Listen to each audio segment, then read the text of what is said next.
The Diary of Fate.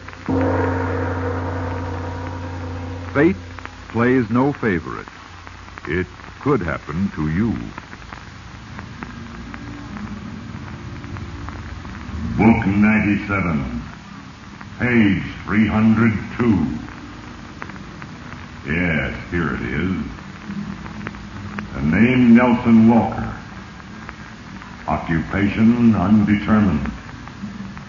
Yes, Nelson, you were a drifter.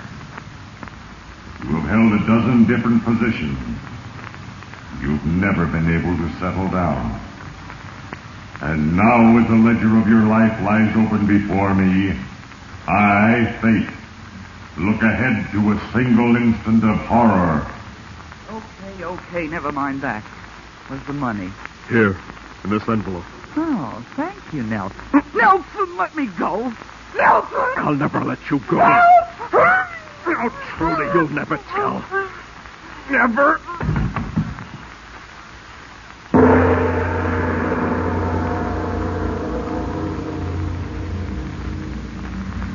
In the life of Nelson Walker, a decision for evil was made. Then I, Fate, intervened. Because of a little thing, a torn paper bag, Nelson Walker will die.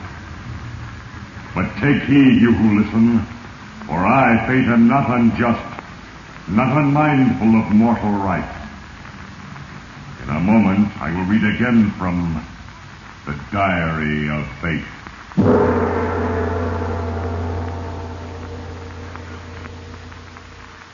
In a moment, we will learn how little things changed the life of Nelson Walker. But first, here's a word from our sponsor.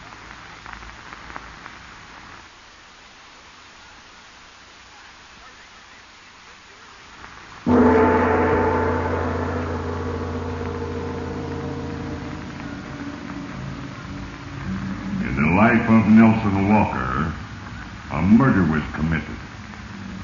But in the last analysis, it was a little, seemingly insignificant thing that yielded the final outcome. For you see, little things are the tools with which I work. Remember, Nelson Walker, how it all started? You were in the taxi cab on your way to the airport to catch a plane for Honolulu and a job that was waiting for you.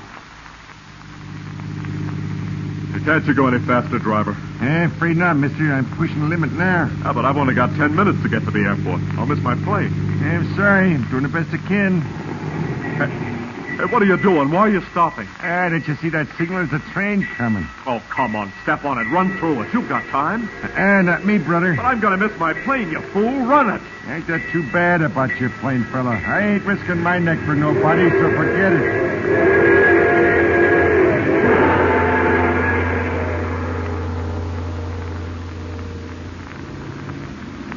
Yes, Nelson, it was a little thing. A 2-minute delay at a railroad crossing. And yet, unknown to you, those moments were critical in your life. When you finally arrived at the airport, you learned that your flight had already left. You went to the ticket desk, expecting more trouble when you asked for a new reservation. Then I, Fate, intervened. Well, I'll check the other flights, Mr. Walker, but I can't promise anything. You'll excuse me a minute, sir. Reservation, Miss Carlson? Yes. Cancellation? Flight 21? Yes. Yes, all right, thank you. Well, Mr. Walker, you're really in luck. That call was a last-minute cancellation. I can give you a seat now on the plane leaving for Honolulu in an hour.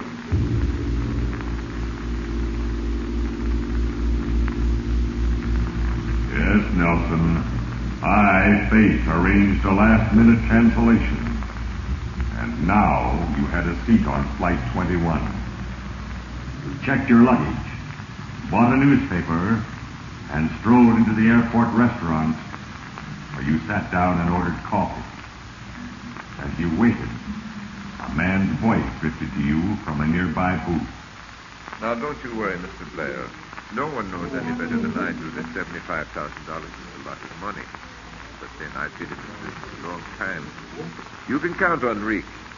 I'll deliver your check, pick up the stuff, and be back here in 3 days. Safe and sound.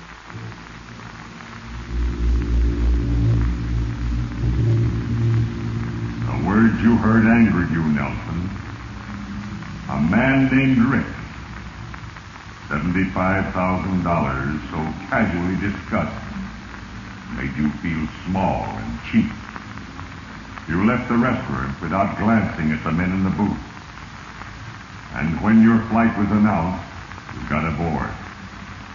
A slight, well-dressed man sat next to you. And soon the big plane soared from the field and headed west. The man next to you sighed and settled back. Yes, sir. Another few hours, we'll be in Honolulu. Yeah, they say it's quite a place. I guess so. Don't know anyone there myself, but I've heard it's very nice. Oh, you've never been there either? No, this is my first trip off this thing. I'm looking forward to seeing the island. Well, I wish I felt the same way. I'm going to see plenty of them before I'm done. I'll be stuck on the outlying islands for a year or more. Yeah, no temptation out there. Good chance to collect a nice steak, though. Yeah, a small one. Well, enough so that you can take advantage of an opportunity when it comes along. That's right. Do you have your own business now? Not yet, but I will soon. I'm going into the air express business. There's a field with a future. Air Express? Yes. Moving things fast and smooth by air. Why, with the loads modern planes can carry, there's no limit to it. Cargo planes these days are flying boxcars and no worry about refrigeration either. The freight compartments aren't sealed or heated, you know. You can take a load of fruit, for instance, and... there I go. Get me started on Air Express and I'll talk your leg off. Oh, no, it's very interesting. But what business are you in now? Oh, well, you might call me a sort of glorified delivery boy. By the way, my name is Gage. Oh, I'm Walker, Nelson Walker. Glad to know you, Nelson. My first name is Enrico. Enrico? Yes, but of course my friends have shortened that. I'm called Rick.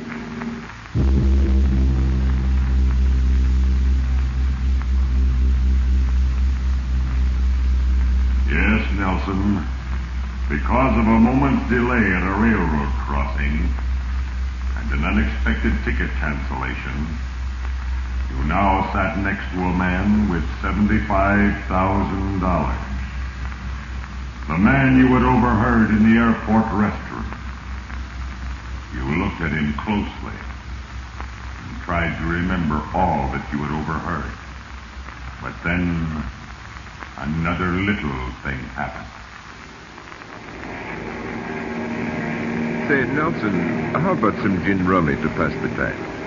Suits me if it's not too steep. No need for it to be. Say, a quarter of a cent a point. Okay. Oh, by the way, there's plenty of room over here beside me. You want to move your briefcase? Briefcase? No. No, it's all right here beside me. All right. Want me to keep score? Fine. Let's see, I've got an old piece of paper here someplace. Yes, this will do. It's hey, not... you dropped a card there. Oh. Calling card. Here, I'll get it, Rick. Yes, Nelson. It was another little thing. A calling card had dropped. As you bent over to pick it up, the engraving met your eye. The Royal Palm Jewelers. And penciled on it were the words, "Contact Everett Ralston." Now, Nelson, you learned more about Rick. He was a courier, and in his briefcase was a check for $75,000, for which he was to receive a fortune in jewels. With this in mind, you found it very difficult to concentrate on the game of cards you played. Well, Nelson, that's 3 games in a row for me. I guess that's about enough cards, isn't it? I think I'd better get some sleep. Yeah, me too. If I can forget the sound of those motors. Oh, that's a lullaby to me. Yes, sir. When I get my Air Express business rolling, my whole life is going to be tied up with airplane motors. Well, see you in Honolulu.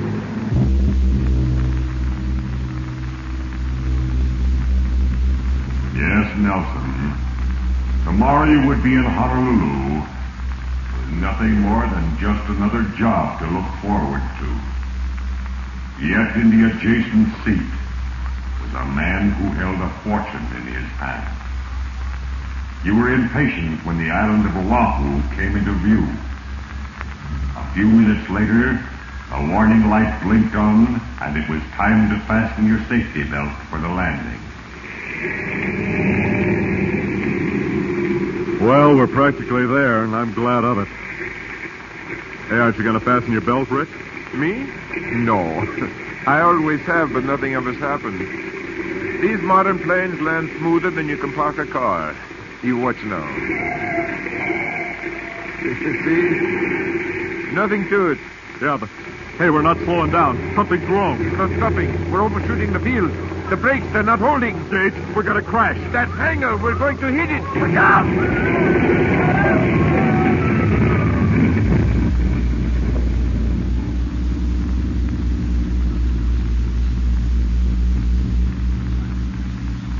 Terrifying instant, Nelson.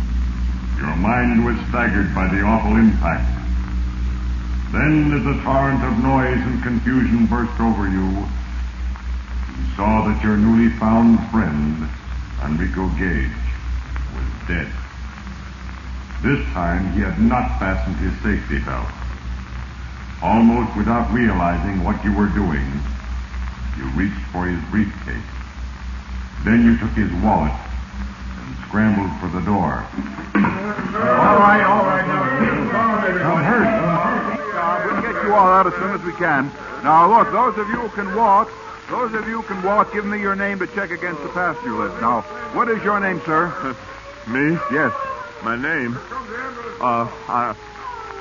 I'm Enrico Gage. Gage? That dead man in there was riding next to me. His name is Walker. Nelson Walker.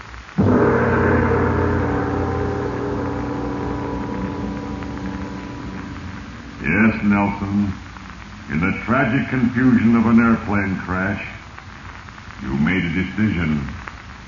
A choice for evil. Then, at that moment, the end for you was certain. Soon, Nelson, I will write again on your page in the Diary of Fate.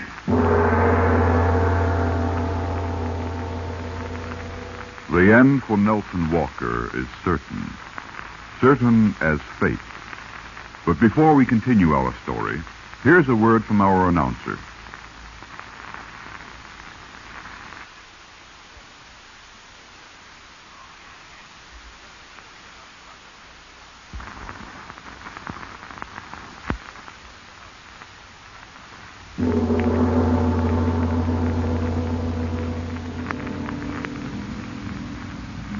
Yes, Nelson Walker. Your decision was a desperate one. You drove to the hotel Enrico Gage had mentioned, claimed his reservation, and then, alone in your room, opened his briefcase. The $75,000 check was certified and made out to the Royal Palm Jewelers. At that moment, the telephone rang. It was Everett Ralston, the name penciled on the calling card Gage had dropped. I heard about the plane accident this morning, Mr. Gage. I do hope you're all right. Yes, I'm fine, thank you. Ready for business. Then I can expect you this afternoon. Yes, Mr. Ralston. I'll be in your office at, say, 3 o'clock? 3 o'clock. Fine. I'll see you then. Here are the birds. 32 of them. Each one a perfect gem. Now, you have the check? Yes, of course. Here you are. $75,000. Thank you. It certainly is a pleasure to do business with the man you represent. Never any dickering over price, never any red tape. It's all over in a matter of minutes. I imagine that suits you too, Mr. Gage? Yes, Mr. Ralston, it does. The faster things move, the better I like it.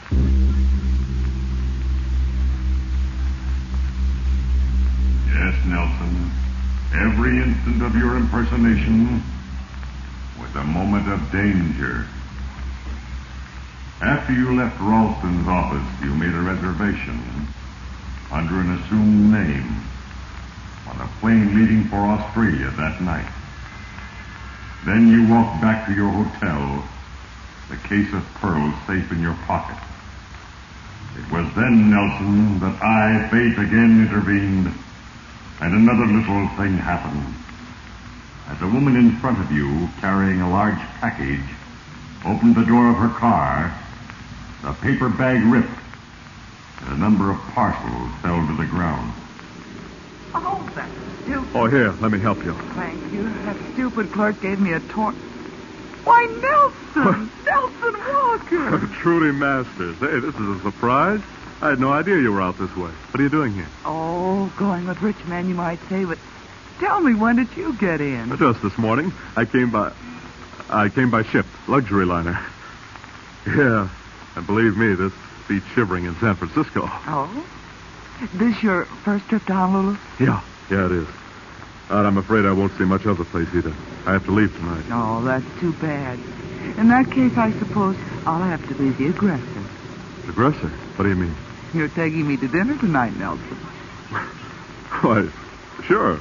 All right, I'd love that. We'll have cocktails at the Terrace Club first. The Terrace Club's my favorite spot.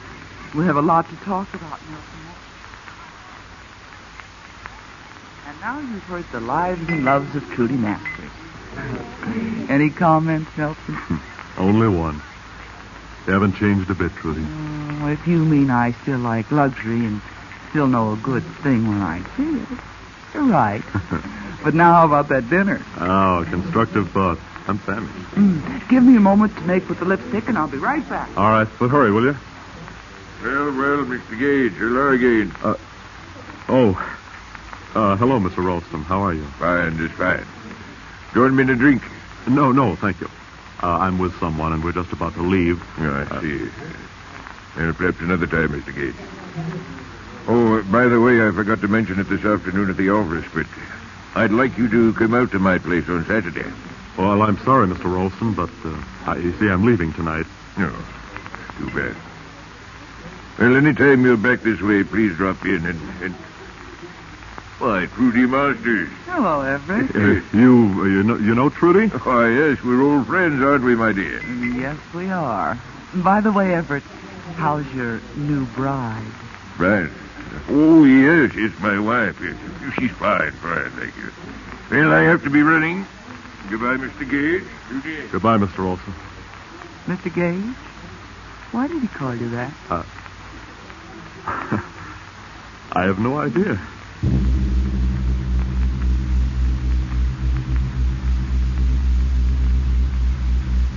With another little thing, Nelson. Mr. Ralston also favored the Terrace Club.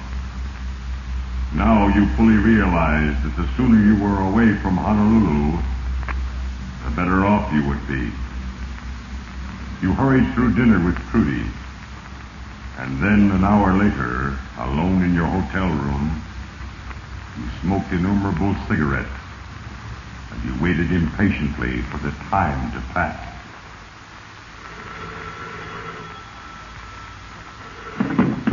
Hello? Hello, Nelson. This is Trudy. What? Trudy, I'm... Surprised? Surprised that I asked for Mr. Gage's room and that you? Well, yes. But I can explain that. You see, it's a business deal. I see. But, Trudy, I thought you were going home. And I was, but frankly, Nelson, my curiosity got the best of me. I had to find out a few things first. You see, I've been checking on you. Me? Where? Right here. The airport. The airport? Yeah. You see, Nelson, I knew you were lying this afternoon when I first met you. What do you mean? Lying about what? Arriving by ship.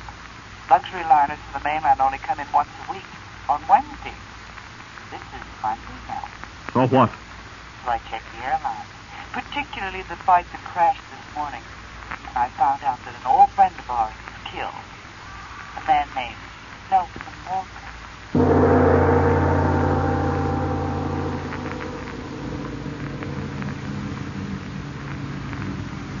For a moment, Nelson, you were stunned. Trudy Masters knew that you were impersonating Enrico Gage, and that you had had business with Everett Ralston, a dealer in pearls. Your first impulse was to flee, but then you realized that, like you, Trudy Masters was interested in only one thing: money. You arranged to meet her near a darkened hangar at the airport. And you promised her $10,000 in exchange for silence.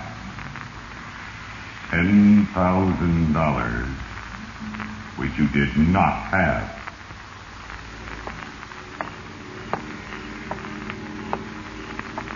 Good evening, Mr. Gage. Where are you? Over here. Well, you bring the money? Yeah.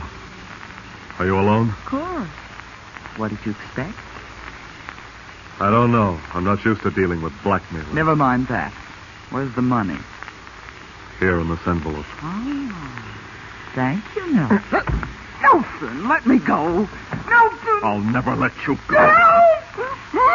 What is it? What is it? Who's there? Now, Trudy, you'll never tell. Never. Hey, you in there. Hey, stop. What are you... Good Lord.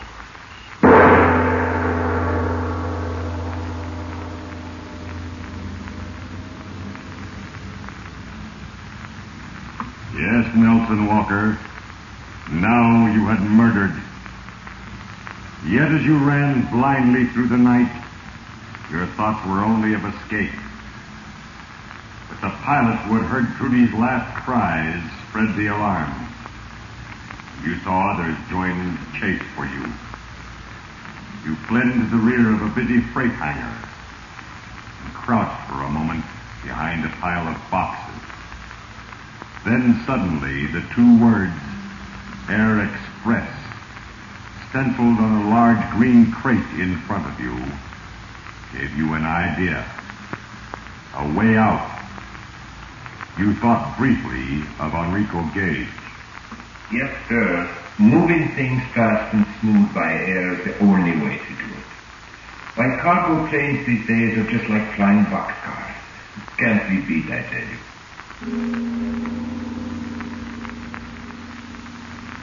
It was your only chance, Nelson, and you took it. The large green crate contained a shipment of linen. You emptied half the contents, and then realizing it would be cold in the air, you wrapped yourself in the remaining cloth. An hour later, the crate with you inside was strapped securely in the unsealed freight compartment of a plane. And as the four-motored machine roared into the night, you were safe. Now, Nelson, you still had your pearls. And you still had your life. But soon fate will write again.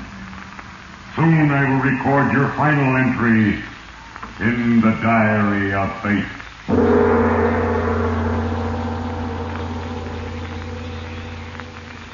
Before the final entry in this chapter of the Diary of Fate, here's a word from our sponsor.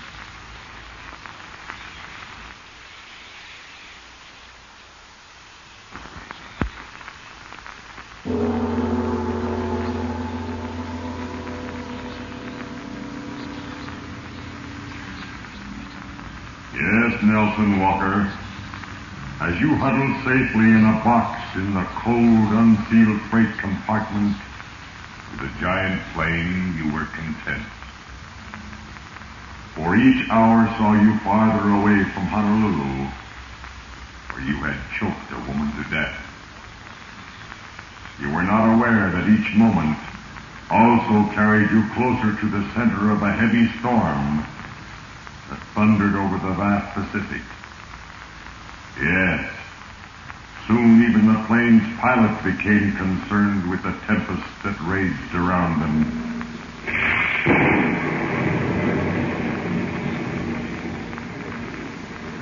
It's getting worse, Bert. We'll never get through. We better start climbing. Right, Skipper. Certainly looks rough ahead, doesn't it? I don't imagine we'll... Hey, what is it, Skipper? What's wrong? Number 4 engine. Doesn't respond at all. It's going dead, Bert. Oh, that's a pretty thought. Well, we can't climb without it. What are you going to do, turn back? Oh, that won't help. The storm's all around us now. Bert, listen. Get back to the freight and start heaving it out. We got to gain altitude. All right, sir, all right. I'll start it out. You say when. Come on, baby. Be good to Daddy. There goes the first one, Skipper. There goes the first one. Any change now? A little. Keep it going. Okay, hold tight. Okay. Here goes. Here goes another one. Be half empty soon, Skipper. How are we doing now? Still too heavy. 6. Wow. Hey, this large green baby might do the trick. Hate to do it, but Bert, we're okay now. Number 4's kicked in again. Must have been the fuel line. Oh, good. Glad to hear that. Say, that last crate was giving me a tough time anyway. Well, here we go, son. Up and out of this mess. Right. Upstairs it is. Man, this certainly is a Lulu. Afraid we'll have to climb all the way. Might clear it at 20,000 feet. Well, 20 or 30,000, it's all the same with one of these. You know, Skipper, they're mighty handy gadgets to have along. Oxygen mask? Yeah, man, they're all right for a guy who doesn't like choking to death.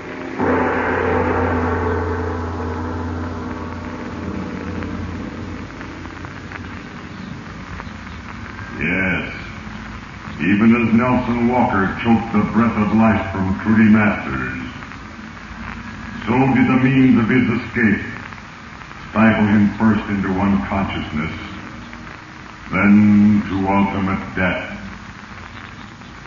And now, as the flame carrying the lifeless body of a man who chose evil drones through the night, it is time to close the book.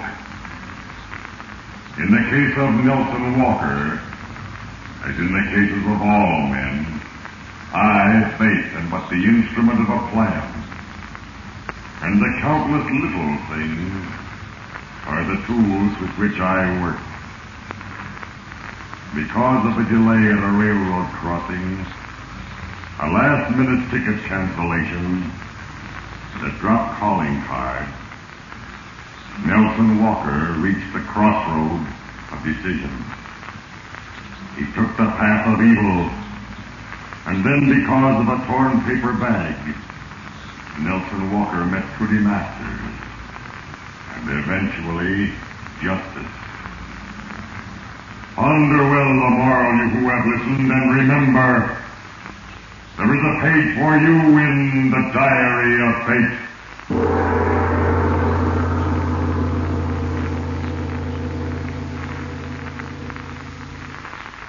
The cast of the Nelson Walker entry included Gloria Blondell, Herbert Litton, Patrick McGeehan, Jack Edwards Jr., Ray Erlenborn, Vern Surrey, and Hal Sawyer. Diary of Fate is a Larry Finley transcription, brought to you